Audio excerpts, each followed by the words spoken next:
기후변화로부터 나도 지키고 가족도 지키는 부자 아빠 살아남는 아빠.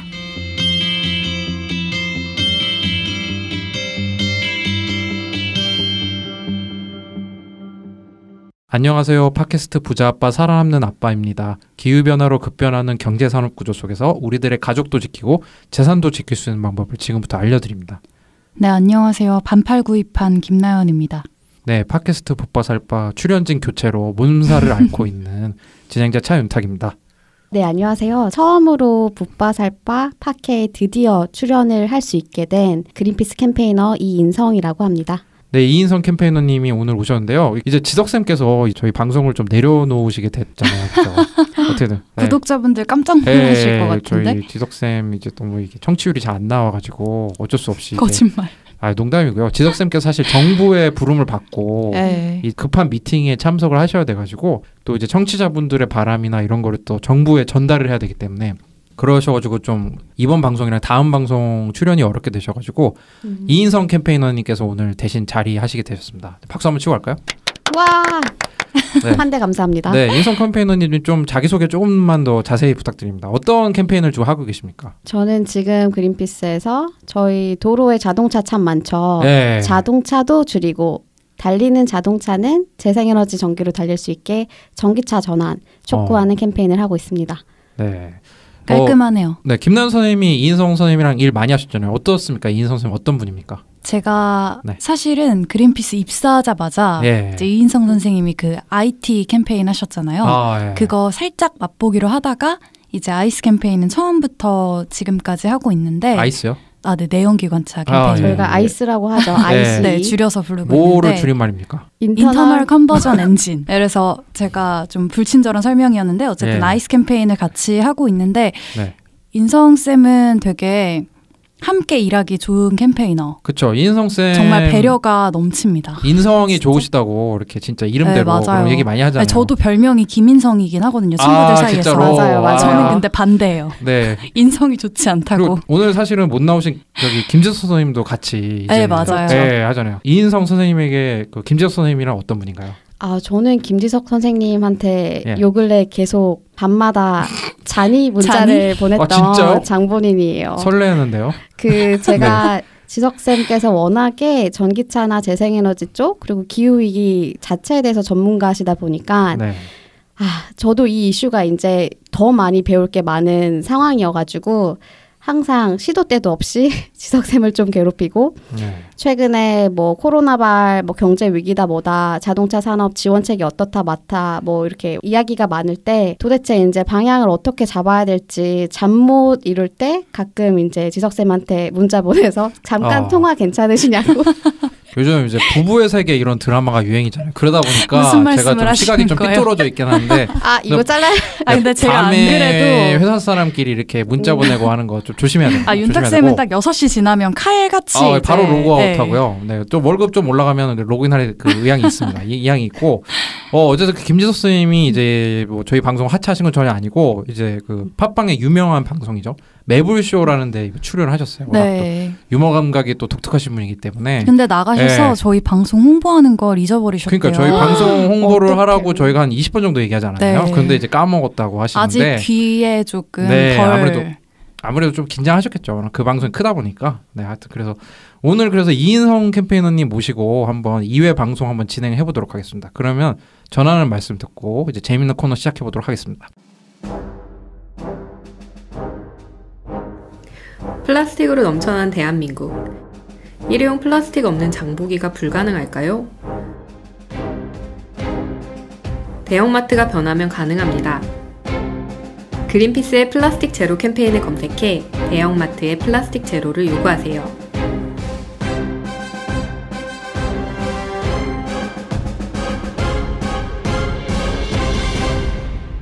네, 오늘은 김지석 선생님이 안 계시기 때문에 지구재난방송부터 한번 시작해 보도록 하겠습니다. 김나연 선생님 이번에 어떤 소식 갖고 오셨나요?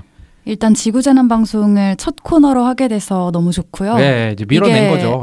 계속 유지될 수 있는 거잖아요. 네, 주간전기차가 요즘 좀 약했거든요. 약했는데 일단 되게 많이 공감을 하실 것 같은데 주말이 너무 더웠고 그리고 또 수요일이랑 목요일도 너무너무 덥고 덥고 근데 또 주말에는 비가 온 다음에 또 되게 추워진다고 하더라고요.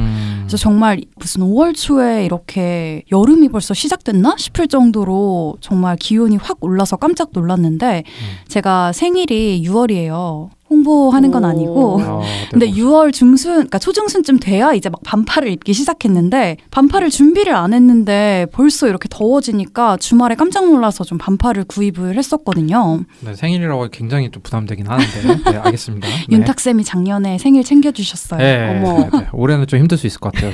감기가 안 좋아가지고. 어쨌든 네, 알겠습니다. 네네. 저희가 기상학자들이 이제 올 여름이 역대 가장 더운 여름이 될 거다 이렇게 예측을 했다는 거예요. 뭐 기사를 보니까 네. 한숨 나오죠 진짜. 네. 뭐 40도, 41도까지 찍는다는 얘기도 있더라고요. 저희가 작년 이맘때쯤 한번 특집했죠. 네, 그 프랑스의 맞아요. 대거 사상자를 제2차 세계대전 이후에 그쵸? 가장 많은 사망자가 나왔던 게 폭염이었다고. 네, 근데 지금 또 뭐 지금 코비드 한번 지나가니까 폭염 오는데 이러면은 이제 면역에 취약하신 분들이 진짜 힘드시죠 견딜기가. 네, 맞아요. 네. 저도 되게 면역력 관련 질병이 많은데 좀 몸보신을 네. 미리미리 해야 될 것 같아요. 근데 어쨌든 네. 현지 시간으로 이제 지난달 27일에 뉴욕타임스에서 나온 기사에 따르면 이제 미국 국립해양대기청이 올해가 1880년 기상 관측을 시작한 이래로 가장 더운 해가 될 거다. 근데 그 확률이 몇 %냐? 74.7%. 무려 4분의 3인 거죠. 그리고 영국 기상청도 50%, 그러니까 절반 이상은 이게 확률이 있다. 이렇게 예측을 한 거예요. 사실 지금까지 가장 더운 여름은 2016년이었는데 그때가 엘니뇨 현상 때문에 가장 더웠다고 해요. 근데 이제 올해가 그 기록을 경신할 수 있는 그런 해가 될 수 있다고 각계에서 분석이 나오고 있는 건데 덥다 보면은 이제 또 산업도 영향 많이 받을 수밖에 없고 그죠? 근데 엘니뇨가 뭡니까? 발음도 엘니뇨는 네. 맞아요. 발음 어려운데 뭐 네. 중학교 때 배웠나요? 언제 배웠지? 네. 중학교 때? 네, 저도 배웠다가 다 까먹어가지고. 좋은 학교 다니신 것 같네요. 네. 아 이거 공통교육과정 아닌가요? 이게 시대 차이입니다. 네네. 근데 이게 이제 정어리가 좀 잘 잡히지 않는 기간, 그러니까 따뜻한 해수 때문에 네. 그 기간에 일어나는 현상인데 어느 지역이죠? 에스파냐어로 이제 어린아이라는 네. 뜻이래요. 근데 그거 몰랐네요. 예, 이 현상이 이제 12월 말쯤에 발생을 해가지고 크리스마스랑 연관을 시켜서 이렇게 엘니뇨라고 부르게 됐다고 하는데 사실 요즘에는 되게 전 지구적인 그런 이상 기온, 자연재해 이런 걸 통틀어서 좀 엘니뇨라고 부르기도 한다고 하네요. 페루, 칠레 이쪽 근처죠. 네, 맞아요. 네, 우리가 즐겨 먹는 이제 그 문어 말린 거 뭐 이런 거 많이 잡힌 지역인데 여기서 이제 따뜻해지면은 이게 공기에 영향을 미치고 이제 이상 기온을 갖고 오는 거죠. 네, 맞아요. 네. 하여튼 뭐. 코로나 지나가고 있는 분위기지만 뭐 아직 완벽히 종식된 건 아니지만 이제 폭염도 또 대비를 해야 되겠어요. 우리가 또 마스크 같은 게 또 생활화돼가지고 진짜 여름철에 정말 쉽지 않을 것 같아요. 그죠? 전 지금도 마스크 끼면 땀이 너무 나서 되게 힘든 것 같아요. 근데 또 어쩔 수 없으니까 요새 착용은 잘 하고 있는데 윤탁쌤이 아까 얘기를 하셨는데 이런 폭염 같은 되게 기온이 높아지는 현상이 산업에도 영향을 미칠 수 있다라고 하셨잖아요. 사실 먹거리 산업으로 얘기를 하면 되게 많이 와닿으실 것 같아요. 제가 개인적으로 와닿아서 빙과주 있잖아요. 그런 거 뭐지? 아이스크림 만드는 회사 주식 뭐 미리 막 오르고 그런 거 아니야? 아무튼 빙과 네. 얼음빙 따라서 사지 마시고요. 무슨 말인지 잠깐 몰랐어요. 투자는 본인의 선택입니다. 네, 알겠습니다. 윤탁쌤이랑 인성쌤 신라봉이라고 들어보셨어요? 저 들어본 적이 없습니다. 저도 처음 들어봤어요. 네. 그러면 한번 추측을 해보세요. 이게 뭔지. 신라봉? 신라봉. 신라봉. 경주 첨성대 앞에서 파는 약간 무슨 새로운 특산물 그런 거 아니에요? 약간 전북 한옥마을에 파는 뭐 임실 치즈봉 이런 것처럼. 아니 그런 거 아니야? 그럴 수도 있지. 경주 특산물이거나 네. 뭔가 라임이 되는 이제 친구 한라봉에 관련된 무엇인 거가. 인성쌤 좀 촉이 좋으셨어. 네. 한라봉 산지가 어디죠, 인성쌤? 제주도죠. 한라봉, 네, 저희 한라봉을 자주 저희한테 공급해 주시던 한스쌤 생각나요. 아, 맞아요. 네. 근데 신라봉이 사실 한라봉이 맞는데 이제 몇 년 전에 경주에서 재배된 한라봉에 붙여진 이름이래요. 아, 경주에서 이제 네, 그 이제 한라봉이 윤탁쌤이 나와요? 절반, 인성쌤이 절반에 맞춰주신 거예요. 오. 그래서 우리나라는 되게 이렇게 남북으로 뻗어 있으니까 기후가 되게 다양해서 각 그런 지역마다 특산물이 또 되게 다양하잖아요. 근데 제주도에서만 보통 재배가 되는 줄 알았던 이 한라봉이 경주에서도 이제 재배가 돼서 나가기 시작했다는 거예요. 그러면 경주에서 이제 황남빵 한 단 먹어준 다음에 이제 신라봉 먹는 코스 이제 생기겠네요. 그렇죠. 근데 이게 뭐 옛날에 그랬잖아요. 뭐 망고가 많이 열리면 좋은 게 아니냐 이런 것처럼 또 신라봉이 경주에서 또 이렇게 맛볼 수 있다라는 것이 우리가 또 못 먹게 되는 것들도 생겨난다는 거죠. 강원도 사과 이후로 또 다른 충격으로 다가옵니다. 네. 그리고 그 지난해 1월에는 경남 고성에서도 한라봉이 재배가 됐대요. 그러니까 정말 점차 올라오고 있는 건데 남부 지역뿐만 아니라 이제 중부 지역에서도 뭐 이런 아열대 작물이 자랄 수 있다는 것 같아요. 이게 되게 20-30년 만에 나타난 그런 변화인데 기후위기가 정말 우리의 먹거리에 얼마나 영향을 주는지가 와닿지 않을까 싶어요. 근데 당연히 이런 변화는 한라봉에만 국한된 게 아니겠죠. 그래서 재배지의 변화도 있지만 재배 면적이나 생산량에도 이제 변화가 수반이 당연히 되고 있는데 먼저 재배 면적을 한번 볼게요. 1980년부터 2018년까지 주요 17개 작물을 재배 면적을 살펴봤는데 양파, 복숭아 같은 5개 작물은 재배 면적이 증가했대요. 근데 고구마, 봄감자 이런 구황작물 이 12개 작물이 재배 면적이 감소했다는 거예요. 그리고 보리의 재배 면적은 5% 이상 감소하면서 감소한 것 중에 가장 높은 수치를 기록했다고 해요. 근데 우리나라 주식이 뭐죠? 쌀 아닙니까? 쌀? 그렇죠. 쌀이죠. 우리 밥 안 먹으면 뭐 힘 안 난다 뭐 이런 얘기 하잖아요. 밥심이죠. 네. 근데 이 주식이 변할 가능성도 있다 이렇게 전문가들이 얘기를 하고 있는 거예요. 우리 오트밀 먹나요? 뭐 먹게 되는데. 그러니까요. 그러니까 이 쌀, 논벼도 이제 재배 면적이 감소했는데 생산량 면에서는 조금 달랐어요. 고구마가 아까 재배 면적이 감소했다고 했잖아요. 2.5% 정도 감소를 했는데 생산량도 3.3% 따라서 감소를 했대요. 근데 봄감자는 재배 면적 1.4% 감소했지만 생산량은 오히려 0.5%가 증가했고 이제 논벼도 재배 면적은 1.3%가 감소했지만 생산량은 0.2%가 증가했다는 거예요. 그러니까 재배 면적이 꼭 감소한다고 해서 생산량도 같이 감소하는 건 아니라는 거죠. 수치만 보면 좀 생산량에서는 큰 문제가 없어 보일 수도 있어요. 농사 되게 잘 짓는 거네 이러면 땅은 줄이고 생산량을 증가했으니까. 그렇게 보일 수도 있어요. 그래서 제가 뭐 주식이 변할 수도 있다 이런 얘기를 했는데 무슨 얘기인가 싶으실 수 있는데 기후위기가 농업 생산량에 정말 영향을 주지 않을 수 있을까라는 의문이 드시나요? 근데 주로 먹는 음식이 뭘로 바뀔지도 너무 궁금해요. 닭가슴살 이런 거? 그건 제가 끝에 예측을 한번 던져보겠습니다. 네, 알겠습니다. 이게 전문가들이 왜 지금 이렇게 재배 면적은 감소를 했는데 생산량은 늘었냐에 대해서 분석을 해본 결과 이게 2000년대 초반에 이룩한 이제 농업 관련 기술의 발전이 없었다면 지금 되게 많이 이게 생산량도 감소를 했을 거라는 거예요.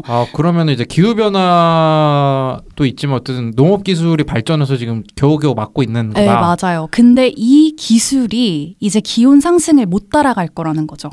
그러니까 점점 재배 면적도 줄어들고 생산량도 줄어드는 그러한 흐름으로 가게 될 거라는 거죠. 그래서 2030년 얼마 안 남았어요. 10년인데 그쯤에는 이제 기온 상승이 기술 발전을 넘어서서 이제 생산량이 대폭 줄어들 거다. 이렇게들 해석을 하고 있는 거죠. 윤탁쌤 옛날에 그 회사에서 누가 곤충 비스킷 몰래 속여 직장 내 괴롭힘. 네, 제가 당했던. 네. 그때 이제 김모 선생님이라고. 인성쌤이 아니었구나. 인성쌤은 인성이 뛰어나신 분이 괜찮은데. 근데 저도 당했어요. 예, 윤탁쌤. 쌤도 드셨었어요? 과자 드셔보실래요? 그래서 약간 그 칙촉 이런 느낌 나는 과자를 줬는데 먹었더니 맛이 괜찮았어요. 그랬더니 이게 이거 벌레로 만든 거라고. 그래서 그분한테 또 한 번 당했어요. 취두부. 네. 되게 특별한 먹거리를 많이 제공을 해주시네요. 네. 근데 이 곤충 비스킷 같이 이제 아무래도 이런 게 좀 주식이 되지 않을까라는 생각을 좀 해봤어요. 근데 곤충도 어차피 계속 준다는 거 아니에요? 근데? 그렇죠. 줄겠죠. 근데 이제 되게 단백질을 공급하는 뭐 그런 걸로서는 이제 재배가 어려워지면 곤충은 사실 그것보다 작은 면적에서 더 많이 키울 수 있잖아요. 그래서 이렇게 주식이 변하지 않을까 하는 생각을 해봤습니다. 사라지는 곤충이 있으면 또 늘어나는 곤충들도 되게 많아서 그쵸, 요즘 일본 여름인가 겨울에도 계속 아프리카의 대형 메뚜기 떼가 덮쳐가지고 곡식이나 농작물들 다 먹어치우고 그랬잖아요. 맞아요. 메뚜기 떼 지금도 또 한 번 또 창궐할 가능성도 점쳐지고 있는데 정말 먹는 먹는 게 이제 줄어드는 게 진짜 문제인데 이번에 코로나 사태로는 오히려 소비가 안 돼가지고 농산물을 버리는 게 있었잖아요. 근데 아예 생산이 안 돼 버리면 참 문제일 것 같습니다. 그죠? 참.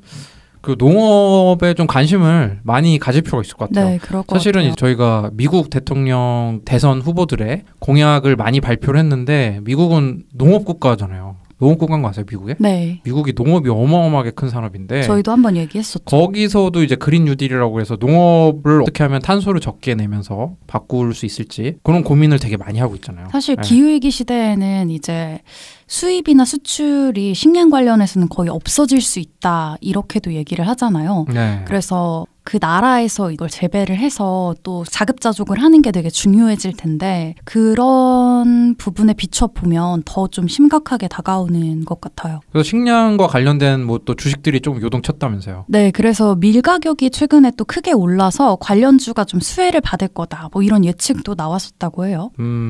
뭐 보니까 곡물을 주로 생산하거나 곡물과 관련된 사료 이런 데를 생산하는 곳에 주식이 좀 올랐는데 네. 이게 곡물 가격이 올라가면은 이제 우리가 먹는 주식의 가격도 요동칠 수 있지만 이제 또 사료나 이런 것도 이제 농민분들 이제 좀 영향 받을 수 있고 네. 여러모로 영향 받을 수 있어가지고 참 문제입니다. 이런 근본적인 해결책 저희가 항상 강조하지만 이제 재생 가능 에너지나 이런 거를 도입을 해서 탄소 배출을 지금보다 줄이면 이제 좀 늦춰줄 수 있는 거거든요. 그래서 충분히 방법이 있는데 농업 관련한 이런 전환도 빨리 이루어질 수 있으면 좋겠습니다.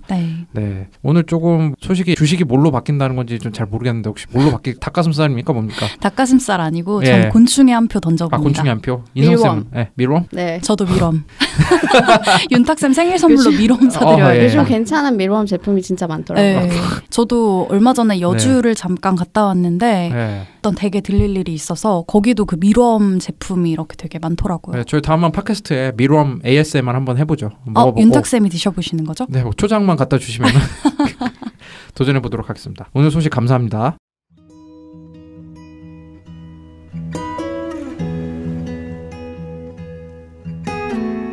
이 방송은 여러분의 소중한 후원으로 만들어집니다. 국제환경단체 그린피스 서울사무소에 후원해주실 분들은 네이버에서 그린피스 팟캐를 검색하시면 쉽게 후원에 참여해주실 수 있습니다.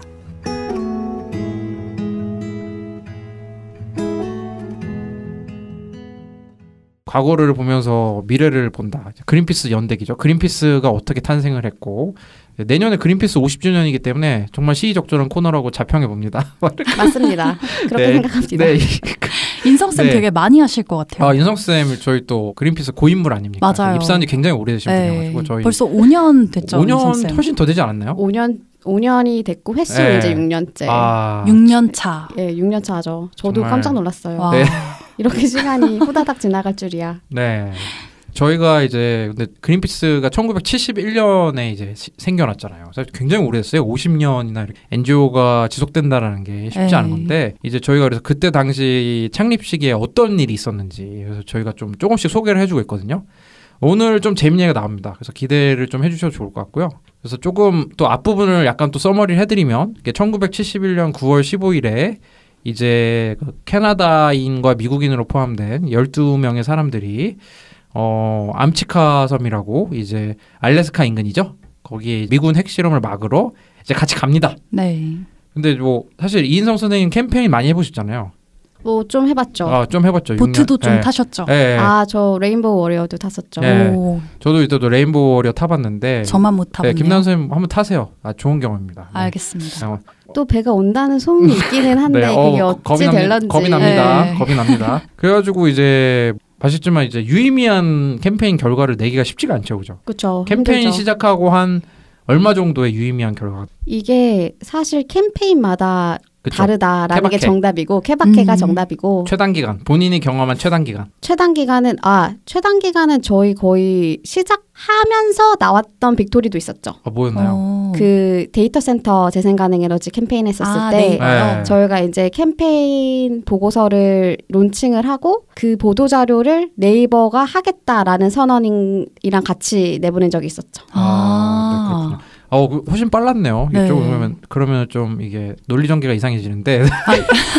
인성쌤도 책 하나 내시면 되죠. 네. 그래서 그때 이제 그 선원들이 이제 광어 잡던 배를 빌려갖고 갔거든요. 광어잡이 배라는 거는 혹시 알고 계셨나요? 저 처음 들었어요. 네, 팟캐스트 좀 저희 들어주세요. 막 오징어 쌤 그러게 팟캐스트 듣는다며 딱 걸렸어. 저 듣는 광어잡이 배인지 네. 처음 알았어요. 네, 그래서 광어의 친척이죠. 헬리버시라고 이제 좀 큰 광어가 있는데 그거 배를 겨우 빌려갖고 이제 가는데 2주도 안 돼가지고 그 캐나다의 이제 미남 총리죠. 지금 트루도 총리의 아버지 또 이제 캐나다 총리 그 둘이 다 해먹었더라고요. 그래서 그 부분이 이제 그린피스를 지지한다라는 그런 성명을 냈어요. 2주도 안 돼가지고.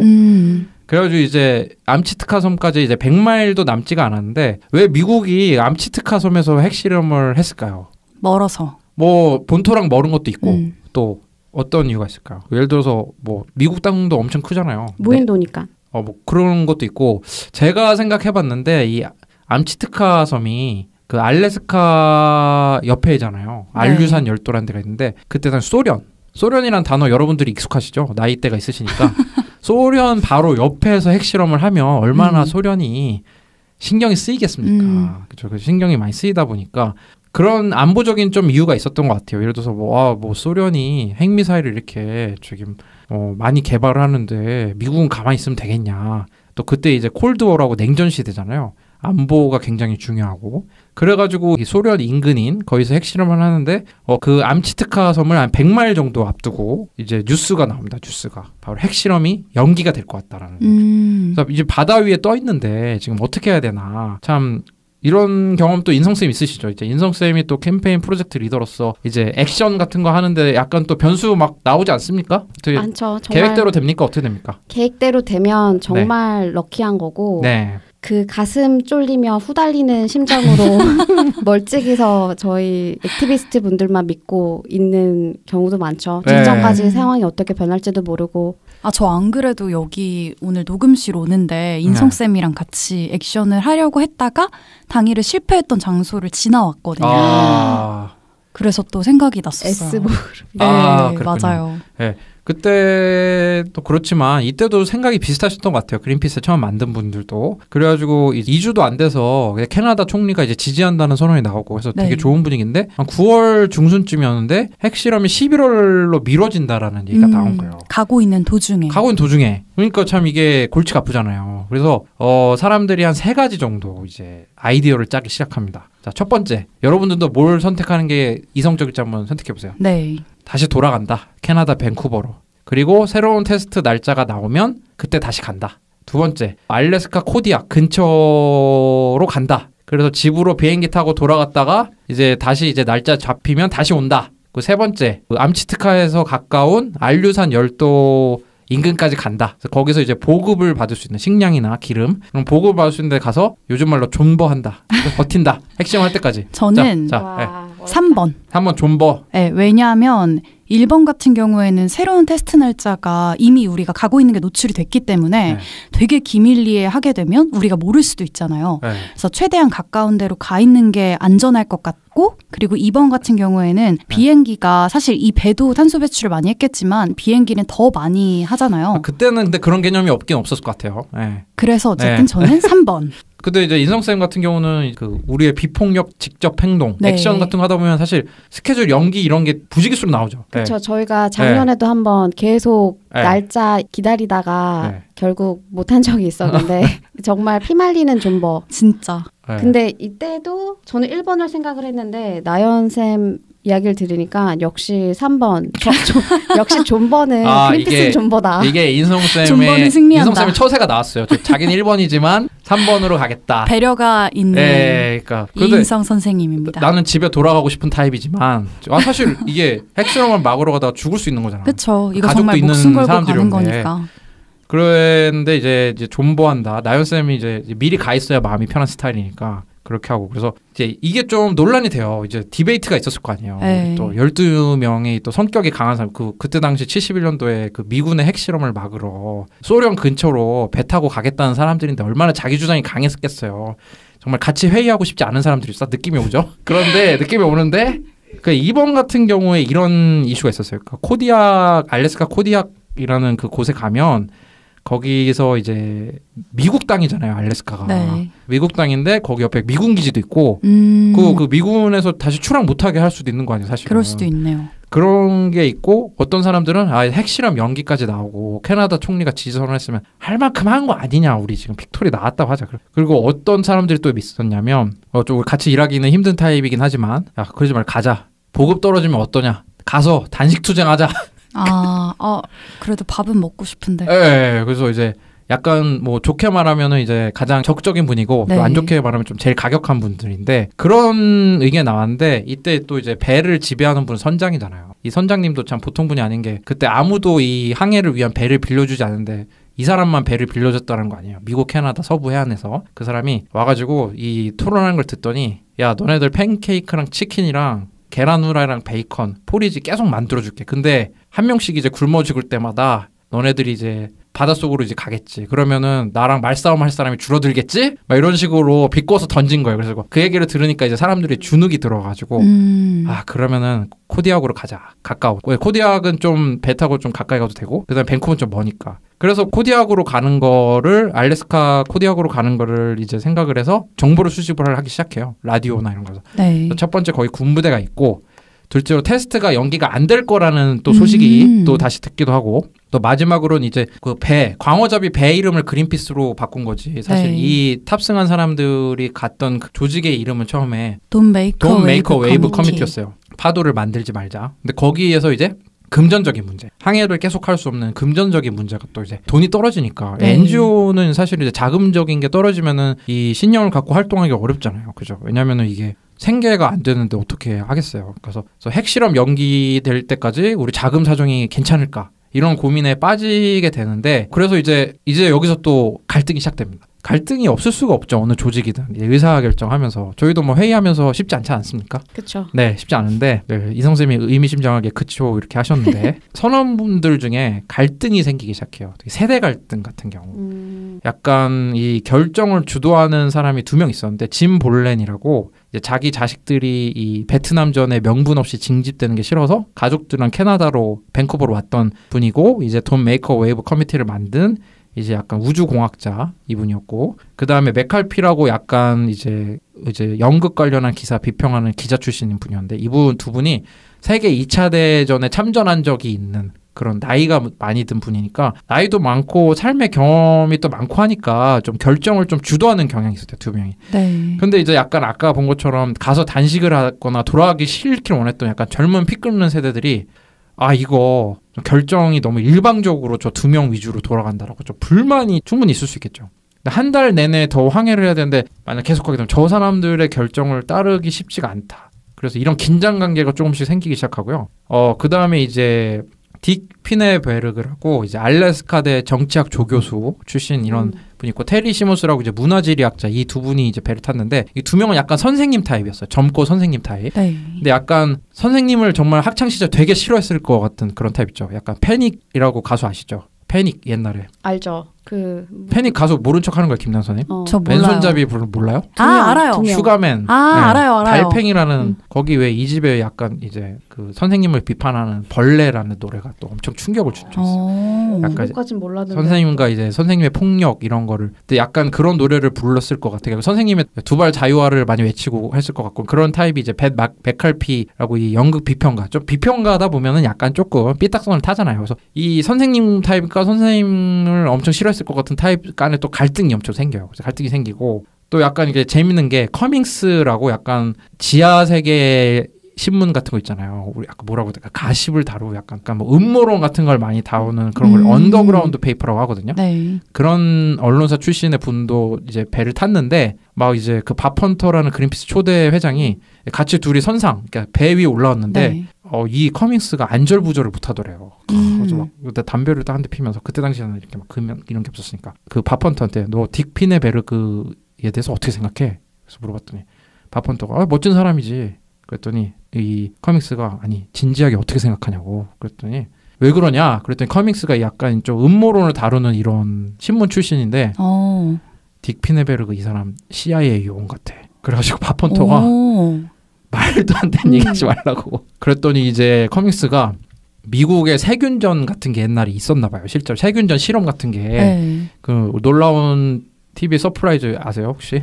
MBC 주말에 그런 거에 나올 법한 근데 그런 얘기가 있었대요. 그래서 그런 얘기를 하면서 내가 봤을 때는 쟤는 CIA에서 온 애 같아.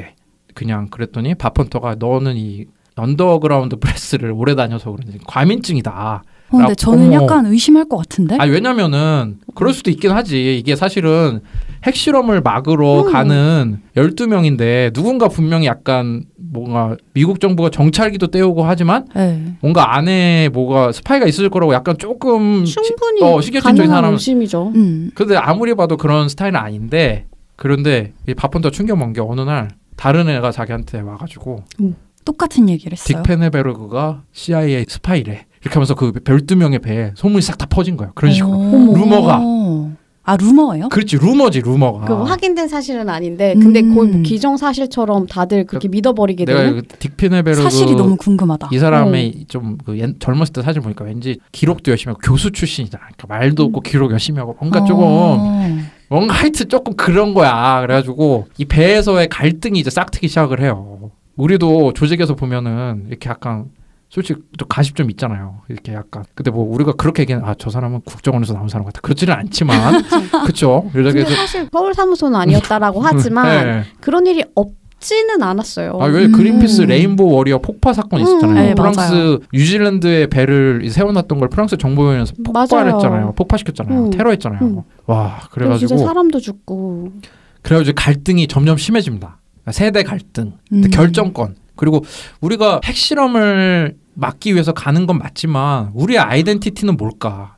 이런 이야기를 전혀 몰랐어가지고 굉장한 팀워크 그리고 굉장한 그 미디어의 활용 그래서 너무나 단합이 잘 돼가지고 그걸 막은 줄 알고만 있었어요. 그럴 수가 없죠. 이게 그 12명이 목숨을 걸고 이제 가러 갔는데 그리고 그게 보통 사람들이 아니잖아요. 이게 자기 가정도 버리고 이렇게 간 사람들인데 버렸다뇨. 죽을 수 있잖아. 가가지고 그 정도의 각오를 가지고 각오를 갖고 갔는데 갈등이 있는 거지. 그래서 이게 점점 더 심화됩니다.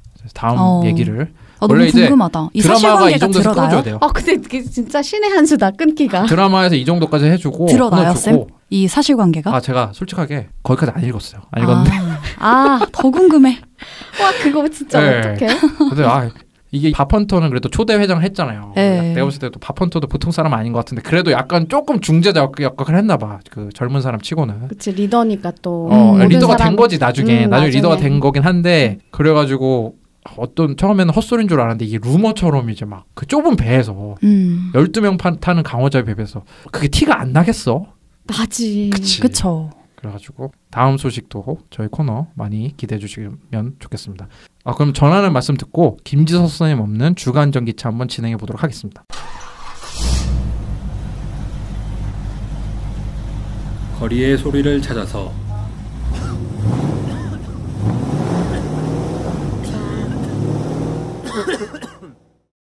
이 소리는 기후위기를 심화시키는 내연기관차가 매캐한 매연을 뿜으며 지나가는 소리입니다.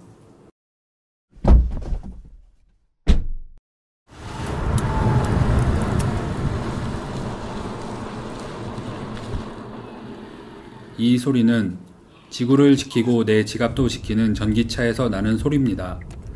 환경과 전기차에 대해 더 궁금하신 점은 그린피스 홈페이지에서 내연기관차 이제 그만 캠페인을 검색해 주세요. 네, 오늘 그 붓바살바의 이제 간판 타이틀이지만 지금 오늘 지구재난 방송에 이제 밀렸던 주간 전기차 한번 시작해 보도록 하겠습니다. 오늘 소식은 또 이인성 선생님이 갖고 오셨어요, 그죠? 네. 네. 오늘 굉장히 어깨가 무거운데요.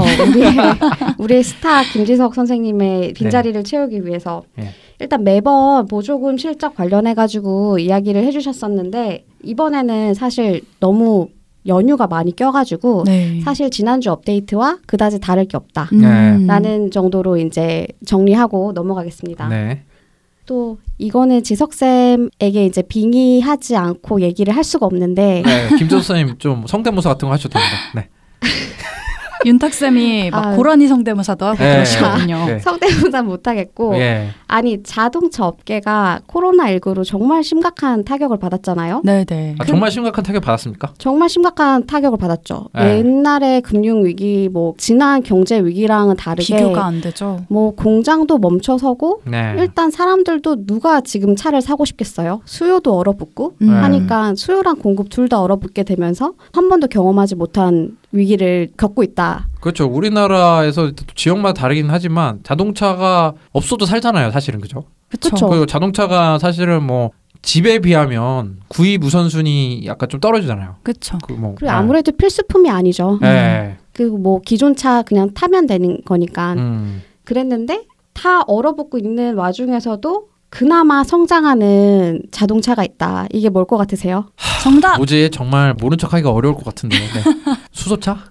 수소차. 전기차. 지금 그 대답 나왔으면 네. 그쵸. 전기차죠, 전기차. 네, 전기차. 이게 전기차 코너잖아요. 네, 그렇죠. 그래서 전기차 같은 경우에는 정말 유럽에서는 사상 최대 시장 점유율을 달성을 하고 있어요. 지금요? 네, 지금 뭐 최근에 1분기 분석 보고서들도 많이 이제 나오고 하고 있는데 오늘은 특히 이제 이 영국에서 지금 어떤 상황인지에 대해서 좀 간략하게 소개를 드릴게요. 그러니까 얼마만큼 수요가 얼어붙고 있느냐라고 하면 이게 4월 달에 가장 최근 자료죠. 자동차 판매가 전체 거의 97%가 하락됐대요. 97%가 하락됐다라고 하면 그냥 뭐 거의 그냥 없어졌다고 보면 되는 팔린 거죠. 게 없었다라고. 90% 하락이면 그냥 진짜 100대 팔리던 게 3대 팔린 건가? 그렇죠. 엄청나게 진짜. 적게 다 얼어붙었는데 그러면은 진짜 자동차 영업하시는 분들 진짜 너무 힘들었겠다. 자동차 업계가 진짜 이렇게라면 살아남지를 못하겠는데요. 근데 또 전기차는 다 내연기관차가 줄어드는 사이에서 혼자 빛나게 성장을 하고 있어요. 네.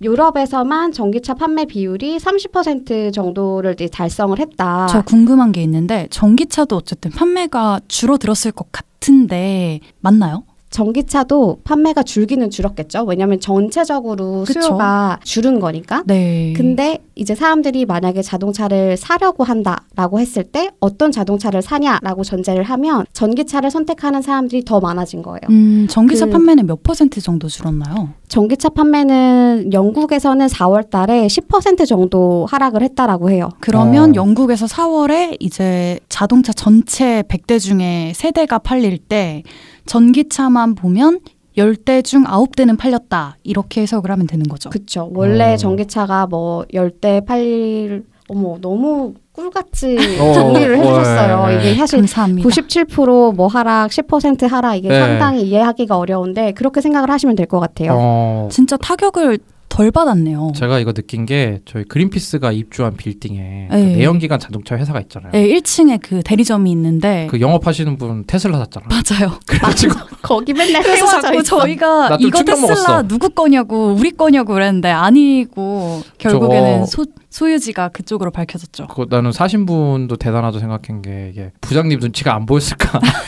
그게 또 앞에 이렇게 전시를 했는데 그 뒤에 같이 놓으셔가지고 그 매장 앞에 테슬라 꼿꼿이 주차하고 계시잖아요. 맞아요. 그 타사 브랜드 차인데 아무튼 그렇습니다. 그래서 이게 영국만 이런 게 아니라 유럽 전체적으로 이런 결과를 보이고 있어요. 그래서 1분기를 통틀어서 유럽 시장의 전체로 봤을 때 전기차 시장 점유율이 7% 정도 올해 이제 달성을 했고 이게 얼마만큼 성장을 한 거냐라고 보면 작년 1분기, 즉 전년 동기에 3% 정도였었거든요. 근데 이게 7%로 올랐다라는 거는 전기차는 계속 꾸준히 성장을 하고 있다는 거죠. 2배 이상이네요. 네, 2배 이상 성장을 하고 있고 앞으로도 계속 유럽 연합 자체가 탄소 기준이라던가 그걸 강화하겠다라는 의지를 굉장히 확고히 하고 있고 그렇기 때문에 굳이 코로나 위기 상황에서도 흔들림 없는 추세가 아닐까. 제가 이거 봤을 땐 제조사한테 의미하는 게 많을 것 같아요. 제조사 입장에서는 그런 얘기 하잖아요. 전기차는 별로 돈이 안 남는다라고 생각하지만 막상 전기차 포트폴리오가 넓을수록 오히려 이게 리스크에 강하다고 볼 수도 있는 거잖아요. 그쵸. 지금 상황은. 맞죠. 네. 지금은 사실 뭐 전기차 모델이 되게 적잖아요. 내연기관차에 비하면. 그렇죠. 근데 되게 잘 확보를 해놓은 곳들은 좀 타격을 정말 덜 받을 수 있었지 않았을까 싶네요. 네, 그래서 지금 이제 뭐 한국처럼 유럽 같은 경우에도 어떻게 하면 이 위기 속의 경제를 살릴 것인가 경기 부양책 같은 논의가 굉장히 활발하게 진행이 되고 있는데 유럽 연합의 집행위원장인 피터 모크도 이제 최소한 현재까지는 전기차 판매는 코로나 사태의 영향을 훨씬 덜 받은 것 같다라고 평가를 하고 있다라고 합니다. 포스트 코로나의 이런 산업 지도를 볼 때 좀 고민을 많이 해봐야 될 것 같아요. 네. 전기차의 비중을 높이는 것이 회사에는 오히려 득이 될 수 있다라는. 그리고 사실 우리나라만 지금 거의 코로나가 조금 감소 추세로 접어들었지 뭐 해외를 보면 사실 우리나라도 뭐 다시 유행이 될 수도 있고 있다고 하고 해외 같은 경우는 뭐 내년까지 내다보고 있는 상황이잖아요. 네, 그리고 우리가 지난 방송이나 여러 번 소개했지만 우리나라에서도 전기차 특히 상용차 포터 같은 경우는 인기가 지금 대단한 거 아니에요? 그쵸? 그건 뭐 보조금 그냥 다 소진되고.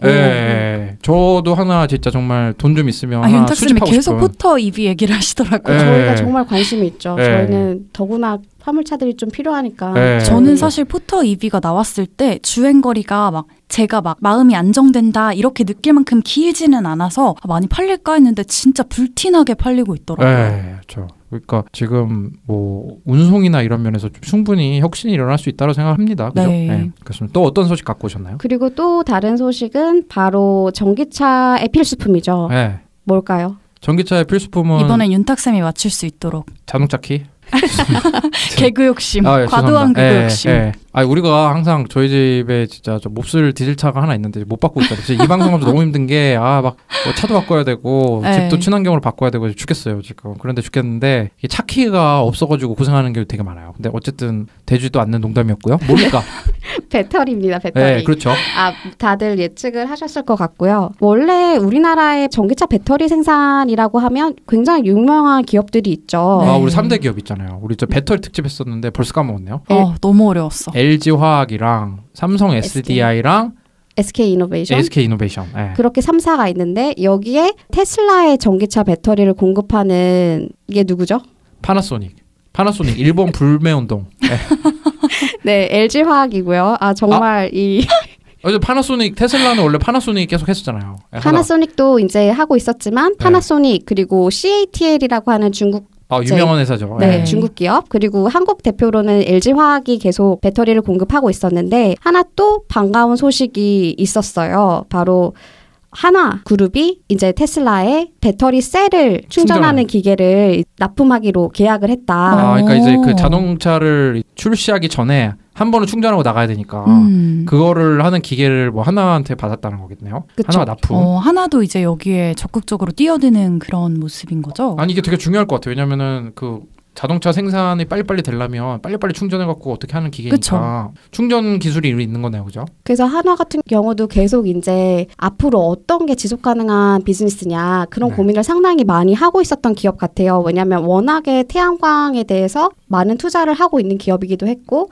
모두가 한화가 뭐 태양광 처음에 투자한다라고 했을 때 다 망할 거에 왜 하냐라고 했을 때 또 막 입이 근질근질한데 거기 또 이제 또 한화가 또 여러 일이 있었지만 그 장남분이 이걸 좀 적극적으로 하셨잖아요. 그래서 맞아요. 처음에는 말이 많았어요. 왜냐면은 중국이 저기 뭐 하는데 우리가 되겠냐 게임이 막 그랬는데 사실은 지금은 뭐 거의 1위가 됐잖아요. 전 되게 세계적으로. 중요하고 또 자체적인 기술을 보유할 수 있게 되는 거죠. 한국이 좋은 것 같습니다. 하나는 되게 이런 시장에 발빠르게 정말 움직이는 기업인 것 같아요. 한때는 약간 뭐 방산 이런 좀 그렇고 했는데 그러니까 사실 그런 이미지가 아닌데 한화하면 딱 떠오르는 지금 말씀하신 것처럼 한화하면 딱 떠오르는 뭔가 사업이 약간 방산 좀 뭔가 진전하고 뭔가 프로그레스를 보이고 포워드한 그런 이미지보다는 약간 올드한 그런 기업 이미지가 들어있는데 과거에 머물러 있는 그런 이미지가 있는데 미국 같은 경우에는 워낙에 지금 재생에너지 투자가 활발한 나라 중에 하나이다 보니까 한화가 굉장히 태양광 회사로도 더 많이 알려져 있고 근데 이제는 또 테슬라의 배터리 셀 충전하는 기계 충전하는 기계에 납품을 하면서 다시 한번 또 탈바꿈을 할 수 있는 거죠. 그래서 상당히 반가운 소식이다. 그래서 워낙에 전기차 부분을 리딩하고 있는 그런 테슬라 같은 기업에 한국에서 주요 부품을 납품하는 업체들이 LG화학 이상으로 또 하나의 섹터가 생기는 거니까 국내 기업으로서도 상당히 새로운 성장 기회를 얻을 수 있을 것 같다라는 생각입니다. 또 한화가 좀 사회적 물이나 논란이 있었던 경우가 많지만 최근에 두산이랑 비교를 해보면 괜찮은 행보인 것 같습니다. 그죠? 네, 저도 분명히 그렇게 생각을 합니다. 네, 대비가 잘 되는 것 같고요. 네, 오늘 또 소식 알찼습니다. 네, 알찼어요. 네. 급하게 준비해 주셨는데 저보다 알찼던 것 같아요. 네, 알겠습니다. 네. 김지석 선생님이 분명 오늘 방송 들으실 거예요. 자기 안 나오는 방송 좀 들으신 것 같더라고요. 들으시거든요. 네. 그리고 또 저한테 전화하실지도 모르죠. 그거 밤에 그거 잘못됐다고? 자니 이렇게 이건 제가 하는 거고요. 그래요? 네. 아니면 거기서 이거 더 말했어야 될 것 같고. 맞습니다. 네, 알겠습니다.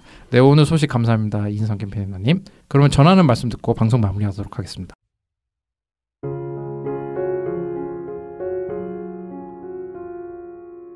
부자 아빠 살아남는 아빠는 애플 팟캐스트, 구글 팟캐스트, 팟빵, 파티, 앵커, 오디오 클립 등을 통해서 들으실 수 있습니다. 방송에 대한 의견이나 참여를 원하시는 분들은 gkr@greenpeace.org로 메일을 보내주시면 저희가 정기적으로 확인하겠습니다. 부자 아빠, 살아남는 아빠.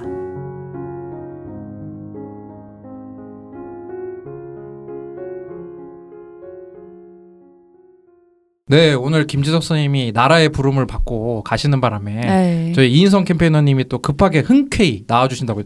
사실 저희가 안 나오면은 이인성 선생님 인성을 욕하려고 좀 했잖아요. 전 아니고요. 네, 나오신다고 해서 너무 감사하고. 아니 윤탁쌤도 별명 바꿔야겠어. 네. 차인성.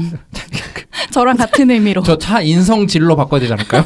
인성질이라는 요즘 좀 안 좋은 뜻이 있잖아요. 인성이 별로다. 네, 인성질. 네, 아무튼 그래가지고 오늘 또 방송 좀 잘 진행했고요. 어떠셨습니까? 첫 방송? 저 사실 중간중간 하고 싶은 얘기가 되게 많았어요. 엘니뇨 얘기할 때도 막 대기 정치 얘기하고 싶고 그 연관관계가 있고 그러니까. 맞아요. 근데 이게 약간 어떻게 끼어들어야 되는지 약간 타이밍을 놓친 것들이 있어가지고. 근데 다음 방송에도 또 나와주실 거잖아요. 네, 다음 방송에서는 더욱 잘하도록 하겠습니다. 정글입니다. 이제 방송 분량을 저희가 배려 있게 막 챙겨드리진 않아요. 특히 막 저희 가끔 막 3명이서 오디오 물릴 때도 물리고 있어요. 막 엉망이고요. 네, 다음 방송에서는 좀 더 이제 많이 저희가 말씀할 수 있도록 기회를 드리도록 노력해 보겠습니다. 네, 오늘 방송 좀 어떠셨습니까 또? 저는 인성쌤이랑 방송해서 되게 재밌었고 다다음 번에는 이제 윤탁쌤에게 밀웜을 시식할 수 ASMR 있도록 초장 부탁드리고요. 가능하도록 제가 좀 구입을 좀 해보겠습니다. 그거 먹으면 기후위기 맞겠다는 생각이 확 날 것 같아요. 확 들 것 같아요. 근데 생각보다 맛있어요. 진짜로. 고소해? 약간 고소해. 네, 알겠습니다. 저는 되게 잘 먹을 것 같아요. 번데기도 좋아하거든요. 네, 오늘 또 이렇게 또 제가 그런 벌레 과자 낚시도 당하고 막 그랬잖아요. 네, 그게 딱 맞는 음악이네요. 팟빵 뮤직의 피싱걸즈 분이 부르는 노래입니다. 1초도 없단다. 저 정말 들어보고 싶은 노래인데 이 노래를 마지막으로 들려보면서 오늘 방송 마무리하도록 하겠습니다. 네, 감사합니다. 감사합니다.